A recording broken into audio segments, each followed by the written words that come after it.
Good morning students. Welcome to social science class.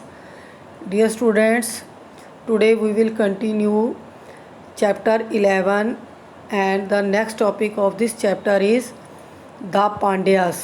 First dynasty हमने read कर ली थी और चोला डायनेस्टीज़ के बारे में जाना था कि इसके जो रूलर्स हुए हैं, जो किंग हुए हैं चोला एम्पायर्स के, वो बहुत ही ज़्यादा बहादुर थे, वॉरियर्स थे।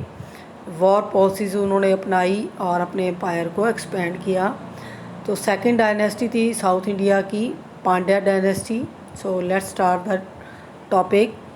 The kingdom of Pandyas was established in the 7th century CE। Pandyas जो किंगडम था वो 7th सेंचुरी में इस्टेब्लिश हुआ था। दे रूल्ड ओवर मदुरई, तिरुनेलवेली और पार्ट्स ऑफ त्रावणकोर।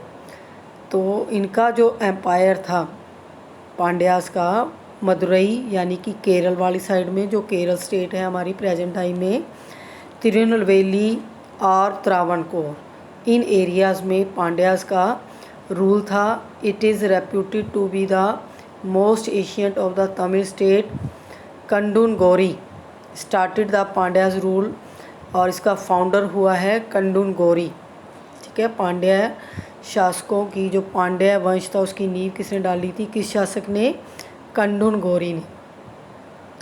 और उस वक्त जो एशियन टाइम में जो तमिल स्टेट थी यानी केरल वाली साइड, वो प्रेस्टिजियस स्टेट थी, रेप्यूटेड स्टेट थी। हिज सन मौर्यवर्मन अवनी सुलेमानी, कंडूगोरी का बेटा जो था मौर्यवर्मन अवनी सुलेमानी, इसका झगड़ा किसके साथ हो गया? पल्लव्स रूलर्स के साथ। सुलेमानी जो था उसका युद्ध जो किसके साथ हुआ? पल्लव्स के साथ। ही अलाइंड विद चोलास। अब जो चोल शासक थे उनकी एम्पायर से ऊपर थे पल्लव्स। ठीक है, तो पल्लव्स के साथ जो मौर्यवर्मन अवनी सुलेमानी थी उसका युद्ध हुआ। अब पल्लव से वो जीतना चाहता था, इसलिए उसने क्या किया? अलाइन क्या होता है? संधि करना। उसने चोलास के साथ संधि की और पल्लव जो थे उनको हरा दिया। The Pandyas carried on frequent wars with Sri Lanka. Pandyas ने ऐसे ही श्रीलंका के साथ भी युद्ध किया। In the 11th century they were compelled to submit to the supremacy of the mighty Cholas. और 11th सेंचुरी तक आते आते वो इतने मजबूर हो गए, कंपेल्ड हो गए कि सुप्रीमेसी जो थी चोलास की उसको मान लिया, क्योंकि इनकी हेल्प से ही उसने पल्लव शासकों को हराया था। ठीक है, पहले पल्लव आते थे, फिर चोलास और नीचे पांड्यास।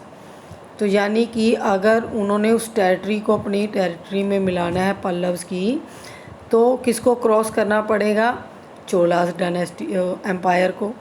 तो चोल शासक जो पहले उन्होंने हेल्प की, लेकिन बाद में उन्होंने उनको कंपेल कर दिया सरेंडर करने के लिए, उनकी सुप्रीमेसी मानने के लिए। But in the 13th century they asserted their independence again under Jatavarman Sundara. लेकिन जलवर्मन सुंदर पांड्या जो था वो भी एक बहादुर और वॉरियर हुआ है। उसने 13th सेंचुरी में क्या किया? अपनी इंडिपेंडेंस, यानी कि पांड्या डायनेस्टी जो थी वो फिर इंडिपेंडेंस हो गई।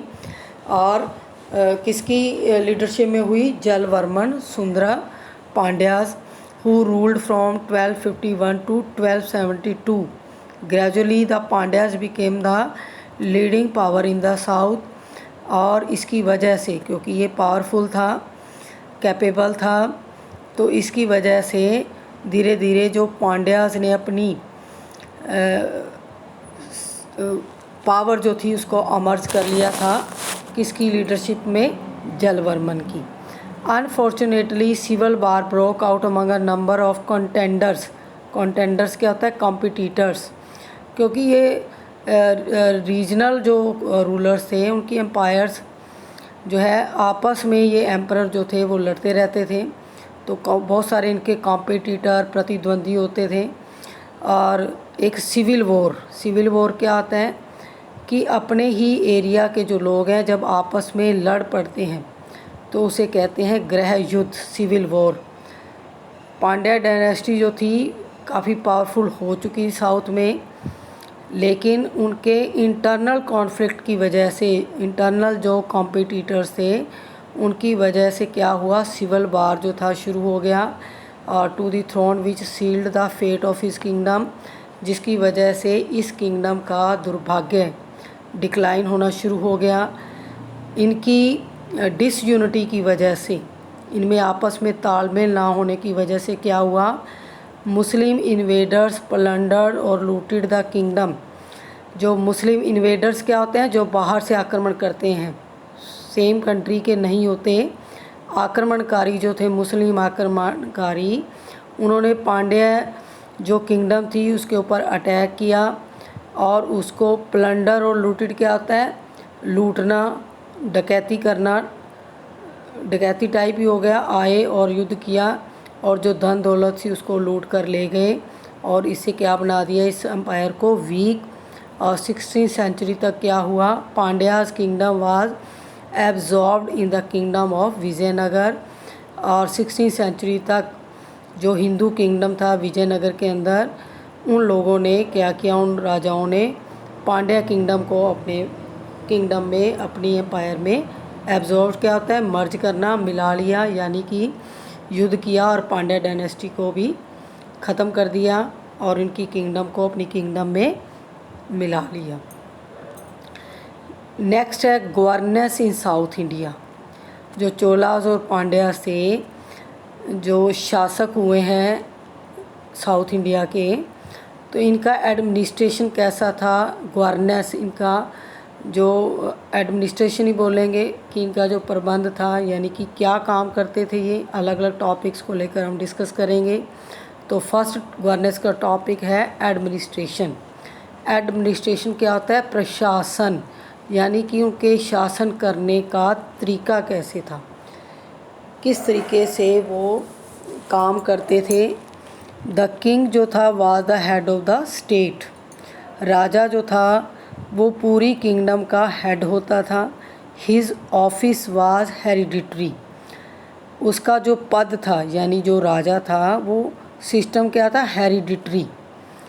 हेरिडिटरी में क्या होता है, किंग का बेटा ही किंग बनता है, यानी राजा का बेटा राजा। तो his prime duty was to protect the people. अब राजा की सबसे इम्पॉर्टेंट ड्यूटी, ठीक है, क्या थी, protect the people from internal disturbances और एक्सटर्नल अटैक्स। इंटरनल क्या होता है, जो इंटरनल डिस्टर्बेंस, जो लोगों में डिससेटिस्फैक्शन होती है या कन्फ्लिक्शंस होते हैं, इंटरनल जो रिवोल्ट होते हैं उनको, उनसे प्रोटेक्ट करना लोगों को, और एक्सटर्नल यानी कि जो बाहरी आक्रमण है उनसे भी प्रोटेक्ट करना अपनी किंगडम को, यानी कि अपनी एम्पायर की रक्षा करना राजा का मुख्य कर्तव्य होता था। Rights of the king were unlimited. राजा के जो राइट्स से जो पावर थी वो अनलिमिटेड थी।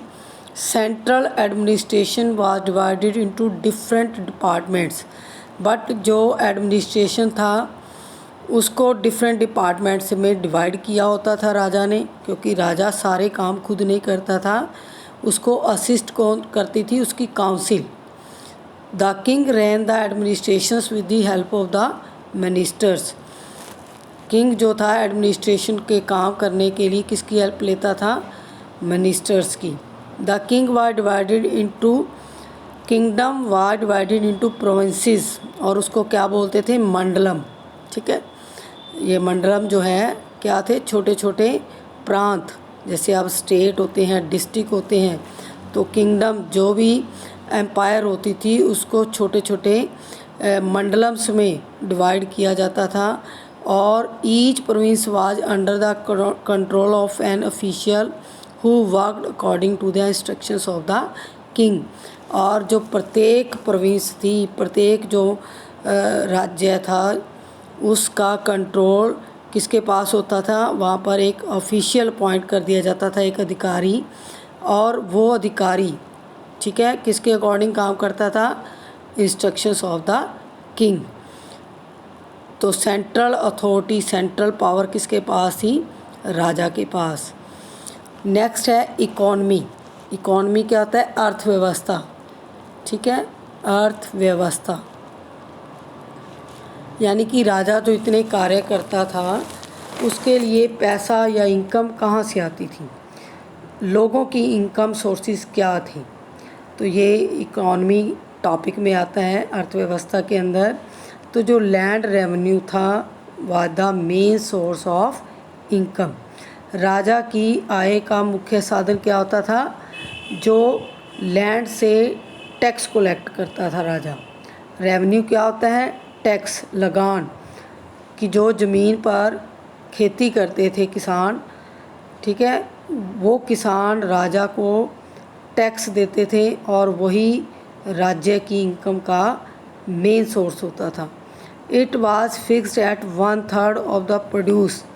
अब ये जो लैंड रेवेन्यू था वो कितना फिक्स कर रखा था साउथ इंडिया के अंदर जो चोल शासक थे? 1/3। जितना भी अनाज पैदा करते थे किसान उसका 1/3 पार्ट वो चोलाज रूलर्स को एज आ रेवेन्यू देते थे। The economic condition of the people was good. जो इकोनॉमिक कंडीशंस थी लोगों की बहुत अच्छी थी। एग्रीकल्चर, ट्रेड और वीविंग ये मेन ऑक्यूपेशंस थे लोगों के। Irrigational facilities were well developed. अब एग्रीकल्चर थी, लोगों की कंडीशन, लोगों की इनकम जो थी बहुत अच्छी थी, क्योंकि राजा क्या फैसिलिटी देता था? अगर मेन हमारा ऑक्यूपेशन एग्रीकल्चर है तो उसके लिए क्या चाहिए? पानी। तो वाटर का जो अरेंजमेंट था, इरिगेशनल क्या थी? सिंचाई, खेतों को पानी से सिंचित करना, तो उसकी अरेंजमेंट जो है राजा करता था और वेल डेवलप्ड था ये arrangement, which increase the agricultural yield. जब टाइमली हमारी यील्ड को वाटर मिल जाता है, क्योंकि फसल को पैदा करने में सबसे इम्पोर्टेंट रोल किसका होता है? पानी का। तो जब वाटर का सही अरेंजमेंट होता था तो जो एग्रीकल्चर यील्ड थी, यील्ड क्या होती है? फसल, बहुत अच्छी होती थी।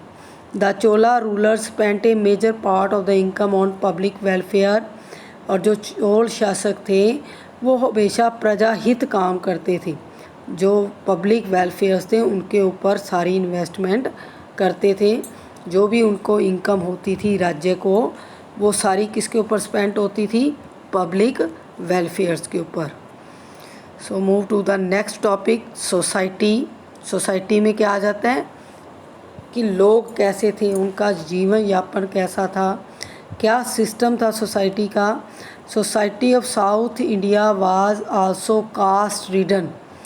जैसे नॉर्थ इंडिया में अकॉर्डिंग टू कास्ट डिवाइड की हुई थी सोसाइटी, जैसे ब्राह्मण, क्षत्रिय, वैश्य और शूद्र। तो सेम एज साउथ इंडिया में भी सोसाइटी की डिवीज़न थी, कास्ट बेस्ड डिवीज़न थी। द ब्राह्मण जो थे वो क्या कहलाते थे? प्रिस्टली क्लास, यानी कि ब्राह्मण पाठ पूजा करते थे। क्षत्रिय क्या थे? Warrior class. इसमें जो योद्धा थे, क्षत्रिय मीन्स क्या होता है? युद्ध करने वाले। तो क्षत्रिय जो वर्ग के लोग थे वो इसमें आते थे, warriors. Dominated the lower caste. ब्राह्मण और क्षत्रिय ये डोमिनेटेड सोसाइटी की क्लास थी और किसको डोमिनेट करती थी? लोअर कास्ट को। Peasants tilled the land which belong to the rulers और द टेम्पल्स। जो पीजेंट क्या होते हैं? जिनकी अपनी कोई ज़मीन नहीं होती, वो दूसरों के खेतों में काम करते हैं, इसलिए उन्हें भी किसान ही बोला जाता है। टिल्ड मीन्स क्या होता है? खेती करना। वो किस पर खेती करते थे? जो टेम्पल्स और रूलर्स की लैंड होती थी उनकी ज़मीनों पर पीजेंट्स काम करते थे। नेक्स्ट टॉपिक है रिलीजन। रिलीजन क्या होता है बेटा? धर्म। धर्म कैसा था? यानी चोल और पांड्य शासक जो थे उस टाइम धर्म की क्या खासियत थी, कौन से धर्म को फॉलो किया जाता था, रिलीजन को। Religion played an important part in the life of the people in south India. जो लोग थे साउथ इंडिया के वो बहुत धार्मिक विचारों के थे। और जो रिलीजन था उनकी लाइफ में एक इम्पॉर्टेंट पार्ट था। बुद्धिज़्म और Jainism were not popular there. जो बुद्ध और जैन धर्म था ज़्यादा पॉपुलर नहीं था। Hinduism was the most popular religion. जो हिंदूइज़्म था वो बहुत ज़्यादा जो है रिलीजन वहाँ पर किसको माना जाता था, हिंदूइज़्म को। हिंदू धर्म के लोग ज़्यादा थे वहाँ पर। वैदिक सेक्रीफाइसेस क्या होते हैं, बलियाँ, जैसे पशु बलि देना, नर बलि देना, उसे कहते हैं सेक्रीफाइस। तो वेदों के अंदर सेक्रीफाइस का रेफरेंस दिया हुआ है, तो ये वेदों को मानते थे। और वैदिक सेक्रीफाइस जो थी वो क्वाइट कॉमन थी। चोल शासक भी इसको फॉलो करते थे। वो अपने भगवान को खुश करने के लिए क्या करते थे, पशुओं की बलि देते थे। The cult of Lord Vishnu, cult क्या होता है, धारा, लॉर्ड विष्णु और लॉर्ड शिवा, तो दो तरह के धर्म थे वहाँ पर। हिंदुओं में भी दो तरह के थे, जो विष्णु के उपासक थे और दूसरे शिव के उपासक। तो दो धाराओं में बटा हुआ था हिंदू धर्म। Became important during this time, तो लोग विष्णु को भी मानते थे, शिवा को भी मानते थे। तो Kanchipuram was an important centre of studies of Sanskrit. Kanchipuram जो था स्टडी के लिए, जो संस्कृत और रीजनल लैंग्वेज जैसे तमिल है, वो स्टडी के सेंटर थे। यानी कि वहाँ पर बच्चे एजुकेशन लेते थे और मोड क्या होता था, संस्कृत और Tamil.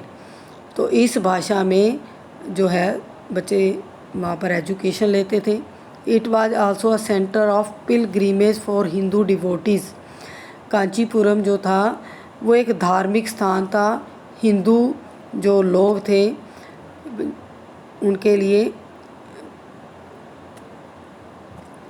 The Bhakti sant preach the teaching of the epics of Ramayana और महाभारता।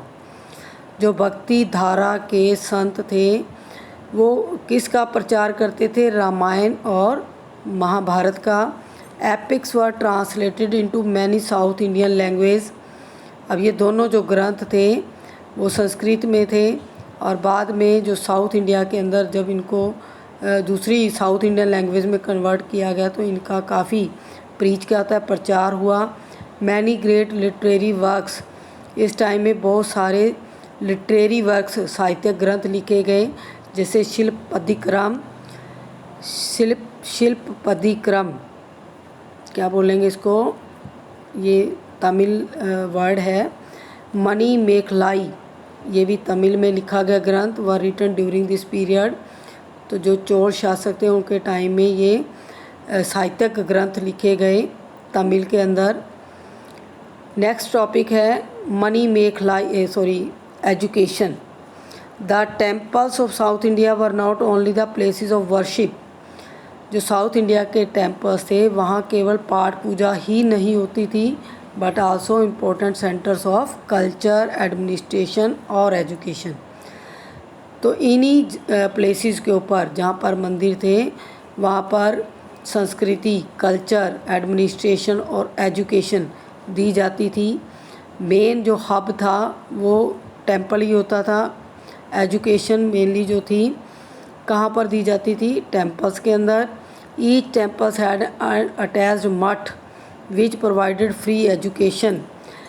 हर एक टेम्पल के अंदर क्या बने हुए थे, मठ, ठीक है, हॉस्टल टाइप मठ क्या थे, बच्चे वहीं पर रहकर, बोर्डिंग और लॉजिंग क्या होता है कि स्टूडेंट्स जो थे उनकी रहने की पूरी फैसिलिटीज़ थी, खाने पीने की पूरी व्यवस्था होती थी। जैसे आज के टाइम में हॉस्टल्स होते हैं ना, बच्चे वहीं रहते हैं और वहीं उनके एजुकेशन सेंटर होते हैं। तो टेम्पल्स के पास ही मठ होते थे, स्टूडेंट्स जो थे पाठ पूजा भी सीखते थे, ठीक है, एजुकेशन भी लेते थे। और मेन एजुकेशन कौन देता था, जो ब्राह्मण लोग होते थे, जो टेम्पल्स के हेड होते थे, वही बच्चों को जो है एजुकेशन देते थे। और बोर्डिंग और लॉजिंग यानी ये दोनों ही फैसिलिटीज़ थी, बच्चे की खाने की और रहने की व्यवस्था वहीं पर होती थी। Some temples emerged as leading culture centre where fairs, और कुछ टेम्पल जो थे कल्चरल सेंटर भी थे, जहाँ पर क्या होता था, कल्चरल फेयर्स होते थे, कॉन्टेस्ट होते थे, कंपटीशन होते थे, अदर कल्चरल एक्टिविटीज़ होती थी, वर ऑर्गेनाइज्ड देयर। टेम्पल्स के अंदर जो थी कल्चरल एक्टिविटी वो भी होती थी, जिसमें मेले वगैरह लगते थे या आपस में कॉम्पिटिशन्स होते थे, तो ये ऑर्गेनाइज कराए जाते थे टेम्पल्स के अंदर ही। Though Sanskrit continued as the language of scholars, Tamil, Kannada, Telugu also progressed. Sanskrit जो थी लैंग्वेज, जो बुक्स वगैरह थी, लिटरेरी वर्क जो था मेनली संस्कृत में होता था, लेकिन बाद में तमिल, कन्नड़ और तेलुगु इन भाषाओं का भी काफ़ी प्रचार और प्रसार होने लगा। The famous Sant and philosophers of this period व शंकराचार्य और रामानुज। तो ये दो महान संत हुए हैं भक्ति धारा के, शंकराचार्य और रामानुज। तो मेडाइवल पीरियड में हुए हैं, साउथ इंडिया के थे ये। नेक्स्ट टॉपिक हम नेक्स्ट वीडियो में डिस्कस करेंगे। Till then good bye.